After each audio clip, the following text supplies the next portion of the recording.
Hello everyone, जैसा कि आप सबके मैंने कमेंट्स देखे, सबकी यही डाउट आ रहे कि ma'am RPF SI and constable का जो प्रोसीजर है वो एक बार आप पूरा डिटेल से बता दीजिए। तो जैसा कि आप लोग जानते हैं कि हमारी जो लास्ट टाइम वैकेंसी आई थी उसको काफी टाइम अभी हो चुका है, तो मोस्टली स्टूडेंट्स है जो आरपीएफ एसआई एंड कांस्टेबल की वैकेंसी का वेट कर रहे हैं, उसके लिए तैयारी कर रहे हैं। तो इसके ऊपर जो भी प्रोसीजर है उसके ऊपर हम एक बार डिटेल से डिस्कस कर लेते हैं, क्योंकि इसके रिगार्डिंग बहुत सारे कमेंट एंड डाउट मैंने आपके कमेंट सेक्शन में देखे थे। तो जैसे कि लास्ट जो वैकेंसी आई थी आरपीएफ की 2018 में, जिसमें कांस्टेबल की अगर हम बात करें तो आप देख सकते हैं 9,739 पोस्ट इसमें थी टोटल। तो इसकी कांस्टेबल्स की थी 4,403 जो मेल कैंडिडेट के लिए, फीमेल 4,216, एसआई जो थी मेल कैंडिडेट 819 थे, फीमेल जो थी 301 थी। तो काफी एक बड़ी वैकेंसी आरपीएफ एसआई की हमें देखने को मिली थी। इसमें आरपीएफ एसआई एंड कांस्टेबल मिला के काफी एक बड़ी वैकेंसी हम हमारे टाइम में इसमें आई थी। सर वैकेंसी की अगर हम बात करें कांस्टेबल की, तो आप देख सकते हैं जो कि ग्रुप वाइज है ABCDEF। तो ये ग्रुप वाइज क्या है, इसके लिए आपके बहुत से डाउट आए थे कि मैम हम इस स्टेट से बिलोंग करते हैं तो हमें कहाँ से अप्लाई करना चाहिए। कि जो जोनल रेलवेज में जो डिवाइड किए हुए हैं, जैसे ए ग्रुप की बात करें SR, SWR एंड SCR, तो आपको एक बार चेक कर लेना है कि आप जहां से बिलोंग करते हैं वो कौन सी जोन के अंदर आएगा। तो जिस जोन के अंदर आपका जो एरिया आता है वो कौन से ग्रुप में पड़ रहा है, तो उसी ग्रुप से आपको अप्लाई करना है, ठीक है। तो आई थिंक इसमें आपको कोई डाउट नहीं रहा होगा। जैसे आप स्टेट कमेंट करते हैं कि मैं इस स्टेट से बिलोंग करता हूं, तो किस सबका इंडिविजुअल रिप्लाई देना तो पॉसिबल नहीं है। तो आप इसका जो जोनल रेलवे जो इसमें दिया हुआ है वो वहां पे चेक करके वहां से अपना ग्रुप डिसाइड कर सकते हैं कि मैं कौन से ग्रुप के अंडर में आ रहा हूँ। तो वैकेंसी की अगर हम बात करें, जैसे कांस्टेबल की वैकेंसी की बात करें, तो इसमें मेल कैंडिडेट की और फीमेल कैंडिडेट की दोनों की अलग अलग जो वैकेंसी है कैटेगरी वाइज डिवाइड की हुई है।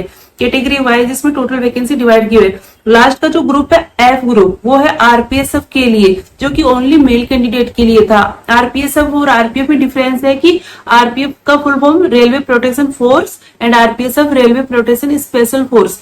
आरपीएसएफ एंड आरपीएफ में आप कंपेयर करते हैं तो देखो जॉब दोनों अच्छी है, लेकिन आरपीएसएफ की जो ड्यूटी होती है उसमें फैमिली लाइफ इतना नहीं रह पाती कि वैकेंसी जैसे निकलती है तो इसका आपका फिक्स नहीं रहता कि कहाँ पे आपकी पोस्टिंग होगी।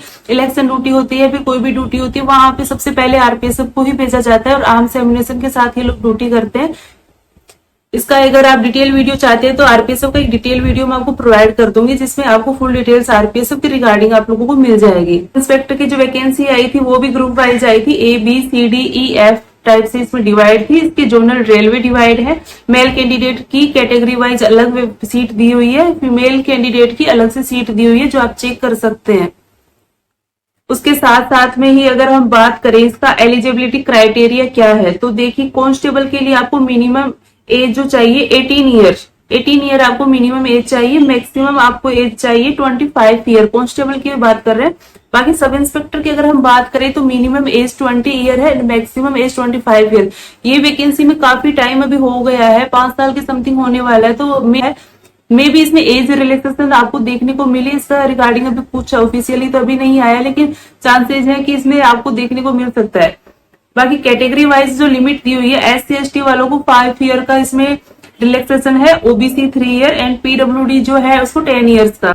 इसके साथ साथ इसकी अगर हम प्रोसेस की बात करें तो सबसे पहले आरपीएफ का जो एग्जाम पैटर्न है वो 4 फेसेस में होता है। सबसे पहले CBT कंप्यूटर बेस्ड एग्जाम इसमें होता है, उसके बाद में फिजिकल एफिशिएंसी टेस्ट, उसके लास्ट में फिजिकल मेजरमेंट टेस्ट जिसको मेडिकल टेस्ट बोलते हैं, उसके बाद में डॉक्यूमेंट वेरिफिकेशन। तो इसके रिगार्डिंग बहुत से डाउट स्टूडेंट्स के आए थे, तो मैं इनको एक बार क्लियर कर देती हूँ। CBT एग्जाम, जैसे आप जिस जोन से अप्लाई करते हो उसी जोन में आप जो एग्जाम सेंटर को प्रेफरेंस देते हो वहां पे आपका ये एग्जाम होगा, ठीक है। कंप्यूटर बेस्ड ऑनलाइन इसमें एग्जाम होगा, वो आपको क्लियर करना होगा। उसके बाद में उसके ये मान लो उसका जो रिजल्ट आता है तो वो जो वैकेंसी है उसके 10 टाइम्स जो टोटल कैंडिडेट है उनको सिलेक्ट किया जाता है। उसके बाद में जो कॉल लेटर आता है वो आपका आता है फिजिकल एफिशिएंसी टेस्ट का, जिसके अंदर आपका जो भी running, long jump, high jump ये सब होता है, तो उसका कॉल लेटर आपका आता है। तो वो जो आपका होगा तो वो वहीं पे होगा, जैसे आपने जिस जोन से अप्लाई किया है तो वहीं पे आपका ये जो फिजिकल टेस्ट है वो होगा, ठीक है। उसके बाद में मेडिकल टेस्ट होता है। जब आप फिजिकल टेस्ट क्लियर कर लेते हो उसके बाद में आपको डॉक्यूमेंट वेरिफिकेशन लास्ट में हमारा हुआ था, जैसे नॉर्मली आपको लेके जाने हैं, जो आपका कॉल लेटर है वो लेके जाना है, आपका एडमिट कार्ड, कॉल लेटर, आपका आईडी कार्ड, ये सब लेके जाना है। इसके साथ साथ में आपका अगर ग्रेजुएशन, अगर आप एसआई के लिए क्वालिफाई किए हैं तो आपका ग्रेजुएशन का सर्टिफिकेट भी। मैंने इसमें मिस्टेक किया था कि मेरा जो ग्रेजुएशन का जो फाइनल जो सर्टिफिकेट था वो मेरे पास नहीं था, तो उसमें उन्होंने मुझे टाइम दिया था कि विद इन 2 डेज आपको यहाँ पे आके इसको सबमिट करना होगा। तो उसके 2 डेज के अंदर अंदर मैंने वहां पे जाके इसको सबमिट किया था। तो आप ऐसी कोई मिस्टेक मत करना, अपने जो भी डॉक्यूमेंट्स है वो रेडी करके इसमें आपको साथ में लेके जाने। जैसे ही आप फिजिकल एग्जाम क्लियर करते हो तो वो एक बार आपका चेक किया जाता है, वेरीफाई किया जाता है। उसके बाद में आपका जब मेडिकल टेस्ट होता है तो उसके टाइम भी आपका जो टेस्ट किया जाता है। तो आपको फिजिकल एग्जाम और मेडिकल एग्जाम दोनों के टाइम में आपके डॉक्यूमेंट्स हैं वो जो चेक किए जाते हैं, ठीक है। इसके साथ साथ में हम हमारे टाइम में जो सिलेबस था उसकी भी एक बार बात कर लेते हैं। सिलेबस जैसे जीएस का जो हम सिलेबस बात करते हैं, history, polity, geography, economics, static awareness, इन सबको कंबाइन करके 50 क्वेश्चन बने थे, ठीक है। मैथमेटिक्स से क्वेश्चन बने थे, बाकी जो रीजनिंग है, रीजनिंग से क्वेश्चन थे। इस तरह से टोटल सब्जेक्ट मिला के आपके टोटल 120 क्वेश्चन इसमें देखने को मिले थे। तो इसमें सीबीटी जो एग्जाम है तो उसका एग्जाम का पैटर्न जो था कि जनरल अवेयरनेस के 50 क्वेश्चन, मैथमेटिक्स 35 क्वेश्चन, रीजनिंग के 35 क्वेश्चन, मार्क्स जो थे जीके के 50 क्वेश्चन, मैथ्स के 35, रीजनिंग के 35, मतलब हर एक क्वेश्चन एक एक मार्क का था। टोटल आपके क्वेश्चन हो गए 120 मार्क्स हो गए। टाइम लिमिट जो था 90 मिनट्स था। सैलरी एंड पेमेंट की अगर हम बात करें तो कांस्टेबल का जो इनिशियल जो सैलरी पे था वो था 21,700। उसके साथ साथ सब इंस्पेक्टर का लेवल 6 उस टाइम था तो 35,400 स्टार्टिंग था। इसके साथ साथ ही बहुत कैंडिडेट्स के कमेंट थे कि इसमें जो लैंग्वेज है, क्या लैंग्वेज हम इसमें सिलेक्ट कर सकते हैं। तो देखो लैंग्वेज इसमें काफी टाइप की आपको मिल जाएंगी, जिसमें Hindi, English, Urdu, Asami, Bengali, Gujarati, Kannada, Konkani, Malayalam, Manipuri, Marathi, Odia, Punjabi, Tamil and Telugu language आपको देखने को मिलेगी। उसमें से आप अपनी लैंग्वेज को सिलेक्ट कर सकते हैं।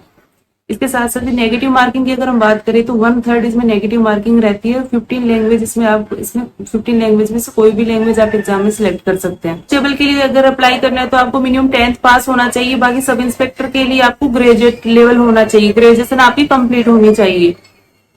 उसके बाद में सीबीटी एग्जाम के बाद में जो पीईटी जो आपका फिजिकल एग्जाम जो होता है उसमें जैसे बात करें कांस्टेबल की तो 1600 मीटर की इसमें रनिंग होती है। मेल कैंडिडेट के लिए 5 मिनट 45 सेकेंड, फीमेल कैंडिडेट के लिए 800 मीटर रनिंग 3 मिनट 40 सेकेंड।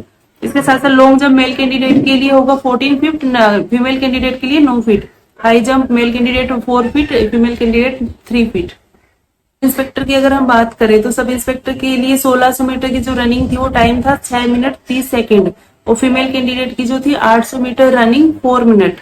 और जो लॉन्ग जंप था वो 9 फीट था फीमेल कैंडिडेट के लिए, 12 फीट था मेल कैंडिडेट के लिए। हाई जंप था गर्ल्स के लिए 3 फीट, बॉयज के लिए 3 फीट 9 इंच, जिसके लिए आपको 2 अटेम्प्ट दी जाती है। रनिंग आपको फर्स्ट अटेम्प्ट में करना होता है, एक ही चांस उसमें दिया जाता है। बाकी लॉन्ग जंप हाई जंप में आपको 2 चांस दिए जाते हैं। इनकी तुरंत बाद में हाइट चेक की जाती है। हाइट जो इस अकॉर्डिंग है, जैसे मेल कैंडिडेट की अगर हम बात करें तो जनरल कैटेगरी के लिए 165, फीमेल के लिए 157 और SC ST की मेल कैंडिडेट के लिए 160, फीमेल के लिए 152। फिजिकल एग्जाम आप जब क्लियर कर लेते हैं तो जो कैंडिडेट उसमें फेल होते हैं उनको वहीं से आउट कर दिया जाता है। बाकी जो सिलेक्टेड कैंडिडेट है उनका डॉक्यूमेंट वेरिफिकेशन लास्ट स्टेज जो होता है डीवी का उस पर काम किया जाता है। तो उसमें आपको चांस मिस नहीं करना कि ऐसे नहीं है कि आप सिलेक्ट हो गए और आप वहां से चले जाते हैं। डॉक्यूमेंट्स में आपको वहां पे अपने डॉक्यूमेंट्स वहां पे वेरीफाई करवाने हैं, ठीक है। इसके साथ साथ ही लास्ट टाइम हमारे टाइम में जो कट ऑफ गई थी वो भी एक बार हम डिस्कस कर लेते हैं। तो सब इंस्पेक्टर की अगर हम कट ऑफ की बात करें तो ग्रुप वाइज, तो इसमें जैसे जनरल कैटेगरी का आप देख सकते हैं मैक्सिमम जो कट ऑफ गया था बी ग्रुप का 100 कट ऑफ गया था। 120 में से 100 कट ऑफ जाना बहुत बड़ी बात है। और उसके बाद सेकंड में था डी ग्रुप में, और जो सबसे कम जो कट ऑफ गया था वो ई ग्रुप से गया था। मेल कैंडिडेट की हम बात कर रहे हैं। उसके साथ साथ कैटेगरी वाइज इसका जो भी कट ऑफ गया था वो आप देख सकते हैं यहाँ पे। इसके साथ साथ भी अगर कांस्टेबल की हम बात करें तो कांस्टेबल का भी जो कट ऑफ था वो आप देखोगे, जो मैक्सिमम जो ग्रुप गया था जनरल कैटेगरी का जो डी ग्रुप से गया था 117 कट ऑफ उसका गया था। उसके साथ साथ सबसे कम जो कट ऑफ गया था वो ई ग्रुप में गया था। इसके साथ साथ में अगर फीमेल कैंडिडेट की हम बात करें तो फीमेल कैंडिडेट जिसका जो कट ऑफ था वो इस तरह से था। कैटेगरी वाइज इसमें कट ऑफ जो दिया हुआ है, ग्रुप वाइज कैटेगरी वाइज इसमें कट ऑफ आप लोग चेक कर सकते हैं। तो ये इसके साथ साथ कांस्टेबल का जो कट ऑफ है फीमेल का, वो भी इसमें ग्रुप वाइज कैटेगरी वाइज दिया हुआ है। तो इस बेस पे आप एक बार देख सकते हैं कि कंपटीशन जो है वो कितना हाई लेवल का था। जो एप्लीकेशन टोटल जो आए थे उसके अकॉर्डिंग जो वैकेंसी की अगर हम बात करें तो वो काफी कम थी, जो कट ऑफ था वो कट ऑफ का लेवल बहुत ज्यादा हाई था इसमें। तो इस बार भी जो वैकेंसी आने वाली है, बहुत ही लंबे टाइम के बाद में ये वैकेंसी आ रही है, तो आपको जो अपना स्टडी का जो लेवल है वो आपको मैक्सिमम से मैक्सिमम आपको करना है, ताकि आप अपना 100% इसमें स्कोर कर सके और आपका जो ये ड्रीम पोस्ट है वो आपको मिल। सो मैंने इस वीडियो के थ्रू आपको आरपीएफ एसआई इन कांस्टेबल से रिलेटेड जो भी प्रोसेस थी, वो प्रोसेस बनती थी, वो आपको एक्सप्लेन करने की ट्राई की। इसके अलावा भी अगर आपका कोई डाउट रह जाता है तो आप इस वीडियो के कमेंट सेक्शन में कमेंट कीजिए, मैं उनको चेक करके उनका रिप्लाई देने की ट्राई करूंगी। So all the best, thank you so much.